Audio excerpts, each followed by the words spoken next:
لا حول ولا قوة الا باللہ العلی العظیم اعوذ باللہ من الشیطان الرجیم بسم اللہ الرحمن الرحیم الحمدللہ رب العالمین الصلاة والسلام علی اشرف الانبیاء والمرسلین سیدنا و حبیبنا وعلى أهل بيت الطيبين الطاهرين المعصومين المظلومين أما بعد قال الله تعالى في القرآن الحكيم بسم الله الرحمن الرحيم إنا لله وإنا إليه راجعون ماتمداران امام موسی کاظم سوگوران امام موسی کاظم شہید بغداد کا ماتم کرنے آئے ہیں، مائیں بھی آئی ہیں اپنے بچوں کو لے کر، مومنین بھی آئے ہیں اپنے بچوں کو لے کر۔ یقین جانے یہ جس پرساداری کے لیے آپ ایک مظلوم غریب وطن کہ غم میں شریک ہونے کے لیے آپ آئے ہیں، اس کی جزا، اس کی عطا بی بی سیدہ سلام اللہ علیہ آپ کو عنایت فرمائیں گی۔ جس امام کا غم منانے کے لیے آپ اپنے چین و آرام کو چھوڑ کر فرش ازل تک آئے ہیں، اس امام کا لقب ہے باب الحوائج۔ میں اپنی ماں اور بہنوں سے بھی کہوں گا اور آئے ہوئے تمام عزاداروں سے کہوں گا، یہ شب شہادت باب الحوائج ہے، لہذا یہاں سے خالی ہاتھ نہ جانا۔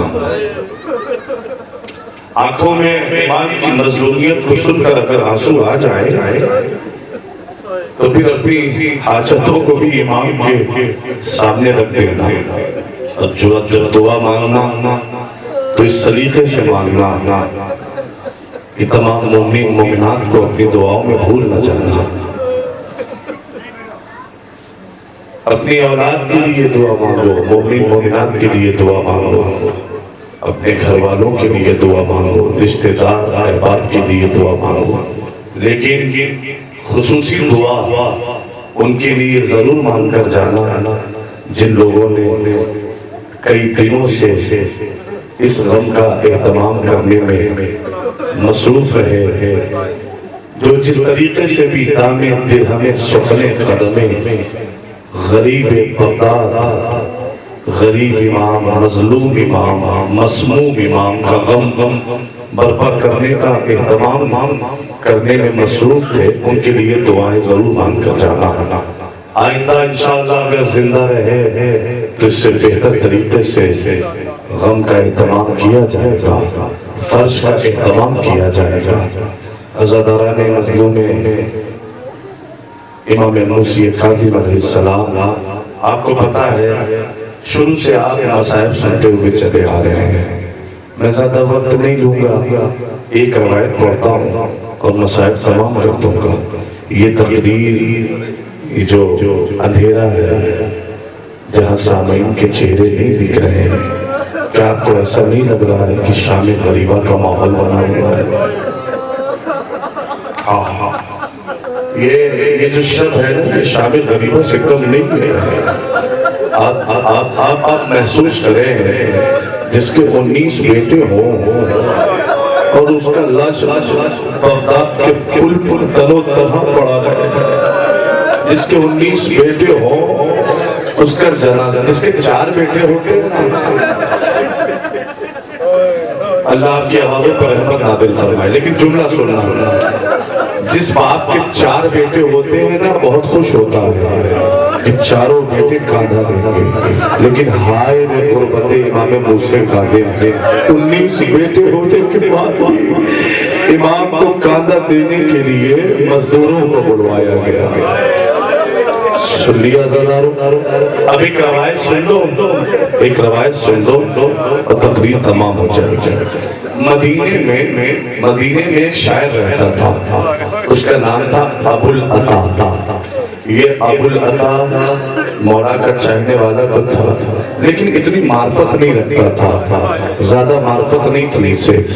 تو جب بھی شعر لکھتا تھا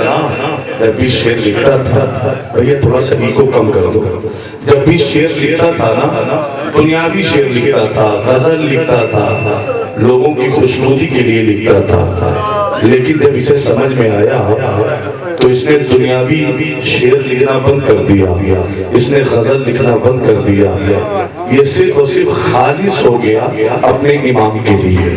امام موسی کاظم کے زمانے کا شاعر ہے۔ جب امام مدینے سے بغداد آئے اور کئی سال تک امام قید میں رہے، امام کا کچھ عطا پتہ نہ چل پایا، تو یہی ابو العطا اپنے خانوادے کے ساتھ، آپ بھی تو اپنے اہل خانہ کے ساتھ آئے ہو نا، غصہ دینے کے لیے نا، وہ مولا کا چاہنے والا ابو العطا اپنے بیوی بچوں کو لے کر بغداد نکل پڑا امام کی تلاش میں۔ ابو العطا بغداد آیا، ایک مہمان خانے میں، مہمان سرا میں ٹھہر گیا اور امام کو تلاش کرنا شروع کرتا ہے کہ امام کہاں ہے۔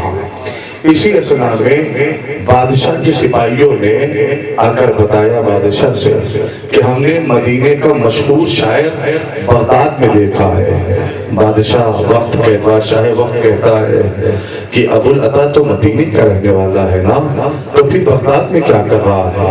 جاؤ اسے تلاش کرو اور ہمارے دربار میں لے کر آؤ۔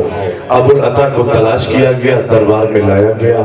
بادشاہ وقت کہتا ہے ابو العطا ہم نے سنا ہے کہ تم بہترین اشعار کہتے ہو، تم نے غزلیں بہت اچھی لکھی ہیں، یہ ہمارے دربار میں بیٹھے ہوئے لوگ انہوں نے تیری بڑی تعریفیں کی ہیں۔ اور بادشاہ کے وزیر فرمائشیں کر رہے تھے، ابو العطا یہ غزل پڑھ دو، ابو العطا وہ غزل پڑھ دو۔ ابو العطا کہتا ہے بادشاہ میں نے دنیا کی خوشنودی کے لیے شعر پڑھنا بند کر دیا ہے، اب میں شعر نہیں پڑھتا، اب میں غزل نہیں پڑھتا۔ لیکن جب درباریوں کا زور پڑا تو بادشاہ کہتا ہے ابو العطا تم ہمارے دربار میں آن پہنچے ہو اور تمہیں ہمارا حکم سننا ہوگا، غزل پڑھو۔ تو ابو العطا کہتے ہیں کہ ٹھیک ہے بادشاہ، میں اگر تیری فرمائش کے مطابق غزلیں پیش کر دوں، قصیدے سنا دوں، تو یہ بتا کہ تو مجھے انعام کیا دے گا، تو مجھے کیا دے سکتا ہے؟ بادشاہ کہتا ہے کہ تو ہماری سخاوت کو جلال دلاتا ہے، تو ہمارے عطا کو دیکھنا چاہتا ہے، مانگ کیا مانگتا ہے، ہم تجھے تیری منہ مانگی مراد پوری کریں گے۔ ابو العطا کہتا ہے بادشاہ سوچ لے کہ تو نے وعدہ کیا ہے وہ نبھائے گا کہ نہیں نبھائے گا؟ بادشاہ پھر کہتا ہے کہ جو میں نے وعدہ کیا ہے جو کچھ تو مانگے گا تجھے عطا کیا جائے گا۔ اب غزلیں سنانے لگا، قصیدے سنانے لگا، دنیاوی اشعار سنانے لگا۔ جب سنا چکا نا، بادشاہ کے دربار میں بیٹھے ہوئے تمام لوگ خوش ہو گئے، مسرور ہوئے، مصروف ہوتے سننے میں اشعار کو، خوش ہو گئے، سب خوش ہو گئے۔ اب بادشاہ کہتا ہے ابو العطا یہ بتا کہ تجھے کیا چاہیے؟ ابو العطا کہتا ہے کہ اگر میں مانگوں تو دے دے گا؟ بادشاہ کہتا ہے کہ ہاں میں نے تجھ سے پہلے وعدہ کیا تھا۔ ابو العطا کہتا ہے کہ میری مراد، میری خواہش بس اتنی سی ہے کہ جسے تو نے سالوں سے قید خانے میں بند کر رکھا ہے نا، میرے امام کو رہا کر دے۔ سن لیا عزادارو، ارے ایک چاہنے والے کے لیے یہ بہت بڑا مقام ہے کہ وہ اپنی جان کی بازی لگا کر اپنے امام کی رہائی مانگ رہا ہے۔ وہ کہتا ہے ابو العطا کہ میرے امام کو جو تم نے سالوں سے قید کر رکھا ہے نا، میرے امام کو رہا کر دے۔ اب بادشاہ وقت کا دماغ ٹھنکا، اس نے کہا اچھا تم موسی کاظم کا شیعہ ہے، تم موسی کاظم کا چاہنے والا ہے؟ اللہ آپ کی آوازوں پر رحمت نازل فرمائے۔ کہتا ہے کہ تم موسی کاظم کا چاہنے والا ہے، اگر میں نے وعدہ نہ کیا ہوتا نا تجھے قتل کروا دیتا۔ ٹھیک ہے میں نے دربار والوں کے سامنے جو وعدہ کیا ہے نا تیری مراد پوری کروں گا، تو جا ہم تیرے امام کو چھوڑ دیں گے۔ کب چھوڑے گا؟ 3 دن کے بعد چھوڑیں گے۔ لو